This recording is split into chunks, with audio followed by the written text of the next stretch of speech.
اب یہ 4 حروف والی صورت آئی ہے، الف، لام، میم اور صاد۔ یہ 4 حروف والی صورتیں صرف 2 ہیں، ایک یہ صورت ہے اور ایک سورہ رعد، اس میں الف، لام، میم، را ہے۔ اب معنی اس کے کیا ہیں یہ اللہ ہی جانتا ہے۔ یہ ہم کہاں سے یہ بات کرتے ہیں؟ دیکھیں سورہ آل عمران میں ہم نے پڑھا تھا کہ جو لوگ جن کے دلوں میں کجی ہوتی ہے وہ متشابہات کے پیچھے پڑ جاتے ہیں، مشتبہ باتوں کے پیچھے پڑ جاتے ہیں، اور جو راسخون فی العلم ہوتے ہیں، اگر آپ کو یاد ہو تو وہ کیا کہتے ہیں؟ یہ آمنا بھی کل من عند ربنا، ہم ایمان لائے ہیں، سب یہ اللہ کی طرف سے، ہم سب پہ ایمان لائے ہیں، ہمیں چاہے معنی پتا ہو یا نہیں پتا ہو، ٹھیک ہے؟ تو اس کا معنی جو ہے وہ راز ہے، یہ اللہ تعالیٰ ہی بہتر جانتا ہے کیا معنی ہے، ہم نہ کھوجیں تو بہتر ہے، قیاس ہی کر سکتے ہیں کہ یہ ہو سکتا ہے وہ ہو سکتا ہے، مگر اوتھینٹک بات کوئی نہیں کہہ سکتا، کیونکہ آپ صلی اللہ علیہ وسلم نے جس کا معنی ہی نہیں بتایا تو پھر ہمیں کیسے پتا ہوگا۔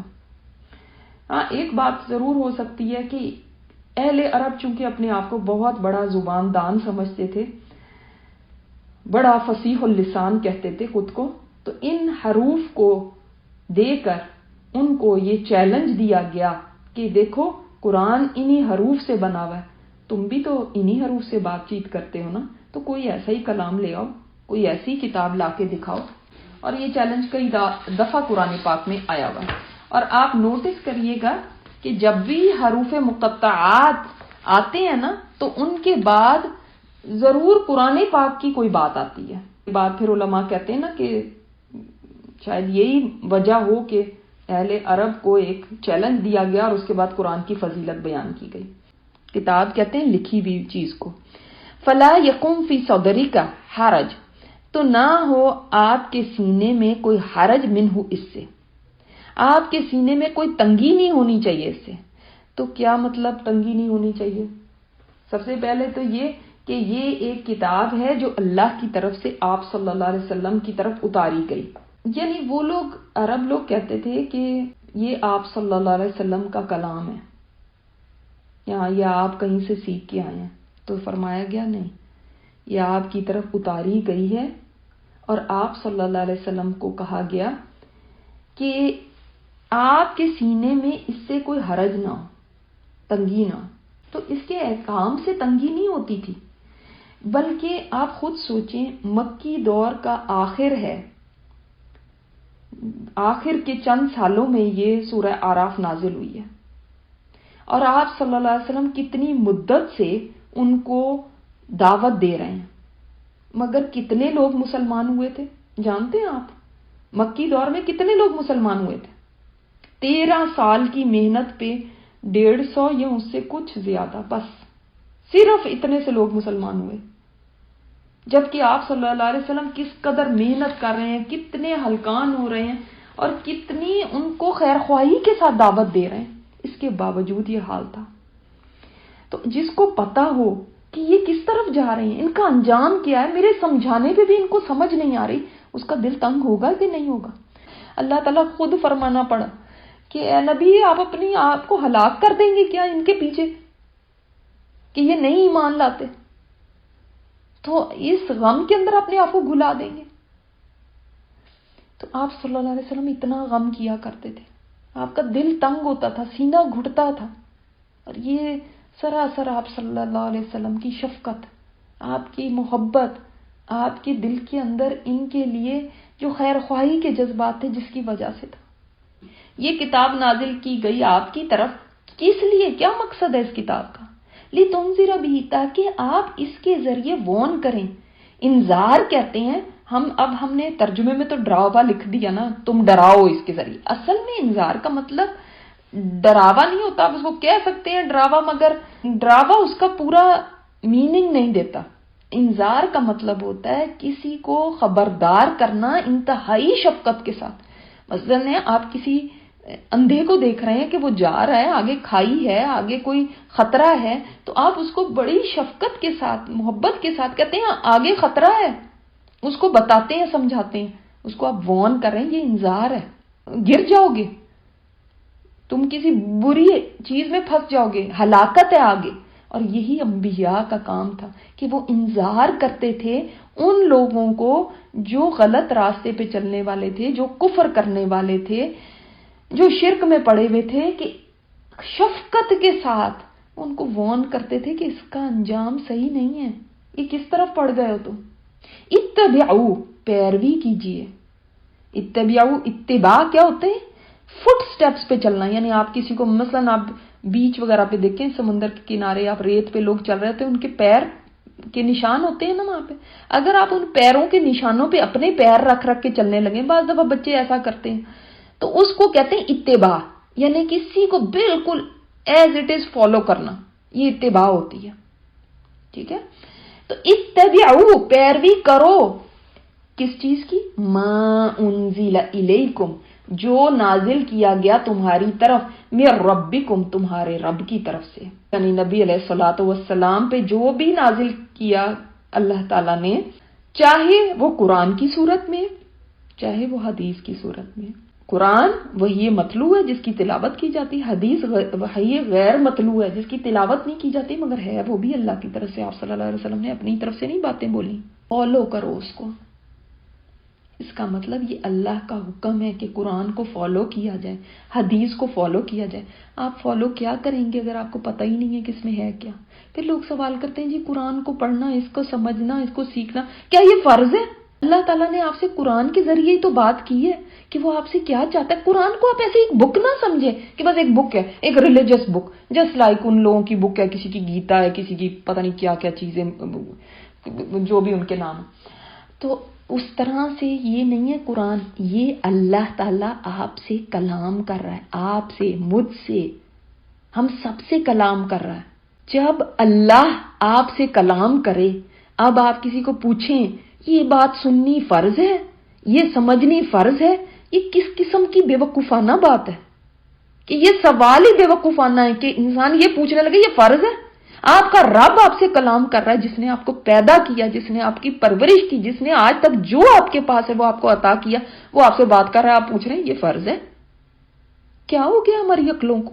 یہ اللہ کا کلام ہے، آپ کے رب کا کلام ہے، اس کو یہ سمجھ کے سیکھا کریں یہ میرے اللہ کی بات ہے، یہ اللہ مجھ سے بات کر رہا ہے۔ جب کھولیں اس محبت کے ساتھ اس کو کھولیں، ثواب بہت مل رہا ہے، بس یہی سوچ کے پڑھتے رہے یہ ایک بس مذہبی کتاب ہے، اس کو پڑھنے سے ثواب حاصل ہوتا ہے، تو ثواب ہم نے لے لیا۔ قرآن تو کہتا ہے اتبعو، اتباع کیسے کرو گے اگر صرف ثواب کی نیت سے آپ پڑھتے چلے گئے اور اس کو سمجھا نہیں؟ سمجھو گے تو اتباع کرو گے۔ آپ کو ڈاکٹر کہتا ہے کہ فالو دیز انسٹرکشنز، یہ فالو کریں آپ، جو بھی آپ کو پرہیز بتائے گئے ہیں، جو بھی آپ کو اگر پتہ ہی نہیں کہ اس میں کیا لکھا ہوا ہے، آپ کیسے فالو کریں گے؟ قرآن کہہ رہا ہے اتبعو، آپ کا رب آپ سے یہ آپ کو حکم دے رہا ہے اس کی اتباع کرو۔ اگر آپ کو خود نہیں سمجھ آتی سیکھو کسی سے، مگر سیکھو گے تو پتہ چلے گا اتباع کیسے کرنی ہے، کیا ہے اس کے اندر۔ اللہ تعالیٰ نے خود گواہی دی ہے سورہ نجم میں، میرا نبی جو ہے نا اپنی خواہش نفس سے نہیں بولتا، تو اب اس سے بڑا کیا ثبوت آپ کو چاہیے کہ آپ صلی اللہ علیہ وسلم کی باتیں اللہ کی طرف سے تھیں، ہمیں ان کو بھی فالو کرنا۔ تو جو لوگ آج کہتے ہیں کہ ہم حدیث کو نہیں مانتے، پھر وہ کیا اتباع کریں گے اس کا؟ لا تتبعوا من دونه اولیاء، اور نہ تم پیروی کرو اس کے علاوہ، یعنی جو ما انزل الیک، جو آپ صلی اللہ علیہ وسلم کی طرف نازل کیا گیا، اس کے علاوہ کی پیروی نہ کرنا۔ من دونی اولیاء، اس کے سوا دوسرے سرپرستوں کے، اولیاء ولی کی جمع ہے، جس کا مطلب ہوتا ہے دوست، کارساز، جس کو آدمی کہتا ہے نا میرا کرنی والا اور بھرنی والا، میرا سارا کچھ یہی ہے، وہ اب وہ اولیاء کسی نے کسی کو بنایا ہوا، کسی نے کسی کو بنایا، ان کی نہیں پیروی کرنی، اس کی پیروی کرنی ہے۔ تو ایمان والوں کے لیے یہ حکم ہے کہ وہ اس کی پیروی کریں، نہ اپنے کلچر، رسوم و رواج، ہمارے ماں باپ یہ کرتے تھے، ہمارے تو فلاں یہ کرتے تھے، یہ کیا بات ہوئی، ہم نے تو یہ کرنا ہے، نہیں۔ قرآن اور حدیث کو چھوڑ کے دوسروں کی باتوں کو مت مانو۔ مگر کتنا کم تم نصیحت پکڑتے ہو۔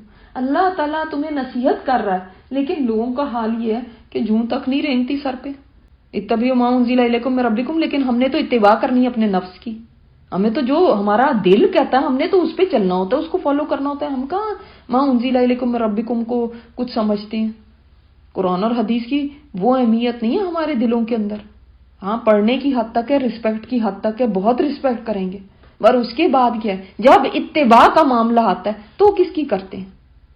کسی بھی معاملے میں آپ کی خوشی ہے، آپ کی غمی ہے، آپ کے کوئی بھی معاملات ہے، اس میں کس کو امام بناتے ہیں؟ کس کو فالو کرنے کے لیے اپنے دیکھتے ہیں؟ کس کی طرف دیکھتے ہیں؟ کبھی کلچر کی طرف، کبھی فیشن کی طرف، کبھی دنیا کے حالات کی طرف، ان کی طرف، یا فوراً کہتے ہیں کہ قرآن اس بارے میں کیا کہتا ہے، آپ صلی اللہ علیہ وسلم نے اس معاملے میں کیا رہنمائی کی ہے. پہلا ہمارا یہ ری ایکشن ہونا چاہیے.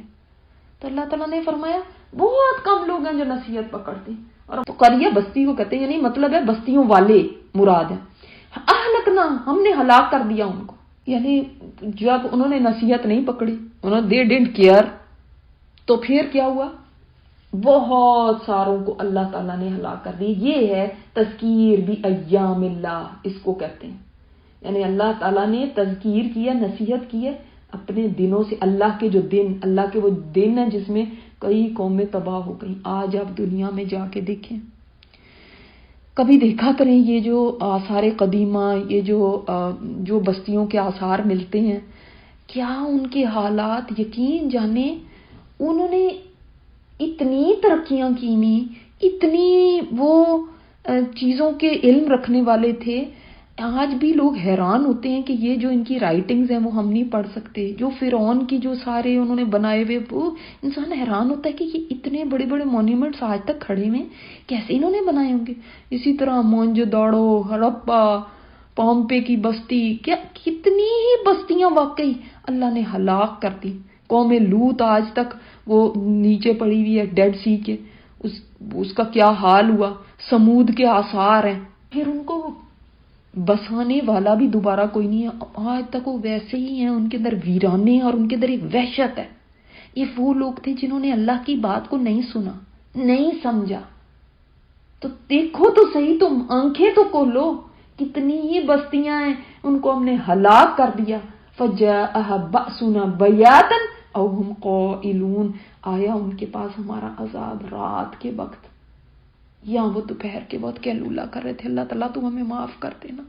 یعنی اس وقت ان کے اوپر عذاب آیا جب وہ رات کو میٹھی نیند سو رہے ہیں. اب دیکھیں، ایک ہوتا ہے وقت انسان ایکٹیو ہے، وہ جاگا ہوا ہے، وہ الرٹ ہے، اس کو کچھ نظر آتا ہے، کوئی کچھ چیز ہوتی ہے، کوئی زلزلہ آتا ہے یا کوئی ایسی تباہی آتی ہے، اللہ رحم کرے، اللہ معاف کرے، تو وہ ایک الرٹ ہے نا، وہ فوراً اپنا کچھ سامان کرنے کی کوشش کرتا ہے.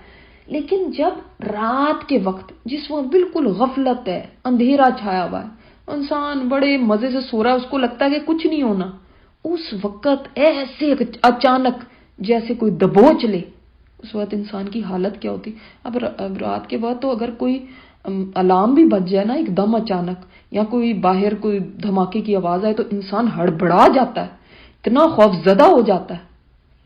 تو رات کے وقت ان کے اوپر عذاب آئے، اور دوپہر کو وہ آرام سے مزے سے ریلیکس کر رہے، سو رہے ہیں. وہ بھی ایک غفلت کا ٹائم ہے جب وہ بالکل سوچ ہی نہیں سکتے کہ کچھ ہو سکتا ہے، مزے سے سوئے ہوئے ہیں. اس وقت اللہ نے ان کو پکڑ لیا. پھر جب پکڑا نا تو کیا ہوا؟ اور یہ کوئی تھوڑے نہیں تھے، کتنی بستیاں. کوئی بستیوں کا تو ہمیں پتا ہے، کئیوں کا تو ہمیں پتا ہی نہیں ہے کہ کون کون سی بستیاں جو تباہ ہو گئی. آج کئی جگہوں سے کھنڈرات ملتے ہیں. یہ دنیا تو نہیں بتا سکتی کیونکہ وہ تباہ ہو گئے، ختم ہو گئے، ان میں سے کوئی سروائیو نہیں کیا. تو کوئی نیوز چینل آپ کو بتا نہیں سکتا کہ جب وہ لاسٹ ان کے اوپر استغفر اللہ عذاب آ رہا تھا تو وہ کیا اس وقت بول رہے تھے، کہ ان کے آخری کلمات کیا تھے، ان کی کیا پکار تھی جس وقت ان کے اوپر سڈنلی ایک دم ایک عذاب آیا. جاءہم بأسنا، جب آ گیا ہمارا عذاب، اس وقت ان کی پکار کیا تھی. اور کچھ نہیں وہ کہہ رہے تھے. یہ نہیں کہہ رہے تھے اپنے بتوں کی طرف بھاگو، یہ نہیں کہہ رہے تھے کہ فلاں جس کو بھی وہ پکارتے تھے اس کو پکار رہے ہوں، یہ نہیں، کچھ نہیں. جو ان کے کام کاروبار، ان کے گھر، ان کے بچے، کسی کو نہیں آوازیں دے رہے تھے. کیا کہہ رہے تھے؟ بس الا ان قالوا، مگر صرف اور صرف ان کی ایک ہی پکار تھی، انا کنا ظالمین، ہائے ہم نے ہی ظلم کیا، ہائے ہم نے غلط کیا، ہم نے غلط کیا، ہم قصوروار تھے. یعنی اس وقت وہ مانتے ہیں. اس کا مطلب ہے کہ اللہ تعالیٰ کا عذاب تب تک نہیں آتا جب تک کہ حجت تمام نہ ہو جائے. اللہ تعالیٰ لوگوں کو دکھا نہ دے کہ تم غلط کر رہے ہو. تبھی تو وہ کہہ رہے ہیں نا ہم غلط تھے, ہمارا قصور تھا. اب ان کو سمجھ آ گئی قصور تھا. اس کا مطلب ہے کہ ان کو کسی نے بتایا ہوگا پہلے اور نہیں مانتے ہوں گے اس کی باتیں. اب جس وقت عذاب آ گیا تو اب کہہ رہے ہیں ہائے یہ کیا ہو گیا, ہم ہی قصوروار تھے, ہم نے ہی غلط کیا. یہ فرعون نے بھی کیا تھا. جس وقت وہ ڈوبنے لگا تھا تو کہنے لگا کہ اب میں ایمان لایا موسیٰ کے رب پہ. تو اللہ تعالیٰ نے کیا فرمایا, الآن اب تو ایمان لایا.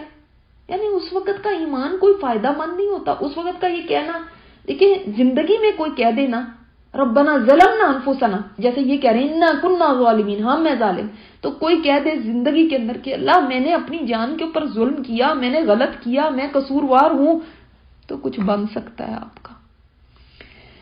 لیکن اگر کوئی موت کی مرحلے شروع ہو جائیں اس وقت کہے, یا عذاب آ جائے اس وقت کہے انا کنا ظالمین, اللہ میں کنفیس کرتی ہوں, اللہ میں مانتی ہوں میرے سے قصور ہوئے ہیں, تو اب کوئی فائدہ نہیں ہے. ضرور, البتہ میں بھی تاکید اور ضرور میں بھی تاکید, جس کو ہم کہتے ہیں نا ضرور بضرور, ہم پوچھیں گے کن سے, ان سے جن کی طرف رسول بھیجے گئے, اور رسولوں سے بھی ہم سوال کریں گے ضرور بضرور. قیامت کا دن سوال جواب کا دن ہے, پوچھ گچھ کا دن ہے, حساب کتاب کا دن ہے. اور اس دن امتوں سے بھی پوچھا جائے گا. کیا پوچھا جائے گا؟ تمہیں کسی نے بتایا نہیں تھا, تمہیں کسی نے سمجھایا نہیں تھا, تمہارے پاس پیغام نہیں پہنچا تھا. وہ کہیں گے نہیں ہمارے پاس تو نہیں پہنچا. پھر رسولوں سے پوچھا جائے گا تم نے پیغام پہنچایا تھا کہ نہیں, کیونکہ آپ صلی اللہ علیہ وسلم نے فرمایا تم میں سے ہر ایک رائی ہے اور اس سے اس کی رعیت کے بارے میں سوال ہوگا. یعنی ہر ایک رسپانسبل ہے, کسی کا ذمہ دار ہے, اس سے اس کے بارے میں پوچھا جائے گا جو اس کے انڈر ہیں. اب رسولوں کو انچارج بنایا گیا قوموں کا, آپ جائیں اور ان کو تبلیغ کریں, ان کو بتائیں. اب رسولوں سے پوچھا جائے گا آپ بتائیں, آپ نے بتا دیا تھا, وہ کہیں گے ہم نے تو بتا دیا تھا. پھر دیکھیں اب قرآن پاک میں کتنی جگہ آتا ہے. سورہ قصص میں اللہ تعالیٰ نے فرمایا وَيَوْمَ يُنَادِيهِمْ فَيَقُولُ مَاذَا أُجِبْتُمُ الْمُرْسَلِينَ, جس دن اللہ تعالیٰ ان کو ندا دے کے فرمائے گا تم نے رسولوں کو کیا جواب دیا تھا. اور ہم سورہ مائدہ میں پڑھ رہے ہیں کہ یوم یجمع اللہ الرسل, جس دن اللہ جمع کرے گا رسولوں کو, سارے رسولوں کو اللہ جمع کرے گا. فیقول, تو وہ فرمائے گا ماذا اجبتم, تمہیں کیا جواب دیا گیا تھا, کیا انہوں نے کہا تھا تمہیں جب تم نے ان کو تبلیغ کی. قالوا لا علم لنا, ہم نے یہ بات کی تھی نا کہ وہ کہیں گے ہمیں نہیں پتا, انک انت علام الغیوب, اللہ تو غیبوں کا جاننے والا تو ہے, ہم نہیں جانتے. آپ کے رب کی قسم, اللہ تعالیٰ نے اپنی قسم کھا کے فرمایا ہم ان سب سے پوچھیں گے, سب سے سوال کریں گے. عما كانوا يعملون, ان کاموں کے بارے میں جو وہ کرتے تھے. تو ہر ایک سے سوال ہونا ہے, اور رسولوں تک سے اگر سوال ہوگا تو باقی کون بچے, اور کون بچے گا, پھر سوچے. تو اس لیے, اور ہم نے سورہ مائدہ میں پڑھا بھی تھا عیسیٰ علیہ السلام سے بھی سوال ہوگا, اتنے اللہ تعالیٰ کے اولو العزم پیغمبروں میں سے ہیں. تو آپ صلی اللہ علیہ وسلم کو اس کی اتنی فکر ہوتی تھی نا. خطبہ حجۃ الوداع میں آپ نے, اب دیکھیں کام مکمل ہو گیا, اب تکمیل ہو گئی دین کی, دین مکمل ہو گیا تھا, اور اب آپ صلی اللہ علیہ وسلم نے لوگوں سے گواہی لی تھی کہ لوگوں تم سے میرے بارے میں پوچھا جائے گا, تم بتاؤ کہ میں نے کیا تمہیں پہنچا دیا. لوگوں نے کہا تھا آپ نے ہمیں پہنچا دیا, ہم گواہی دیتے. اور آپ صلی اللہ علیہ وسلم نے اوپر آسمان کی طرف انگلی اٹھا کے فرمایا اللہم اشہد اللہم اشہد اللہم اشہد, 3 دفعہ فرمایا اللہ تو گواہ ہے نا, میں نے پہنچا دی. کیونکہ یہی لوگ مکر جائیں گے قیامت کے دن, ہمیں تو کچھ پتہ ہی نہیں, ہمیں تو کسی نے بتایا ہی نہیں. دیکھیں نا, جب انسان کی گردن پھنستی ہے نا تو وہ فوراً کہتا ہے ہاں مجھے تو پتہ ہی نہیں تھا. اگنورینس پلیڈ کرتا ہے, میں تو اگنورینٹ ہوں, مجھے کہاں کسی نے بتایا.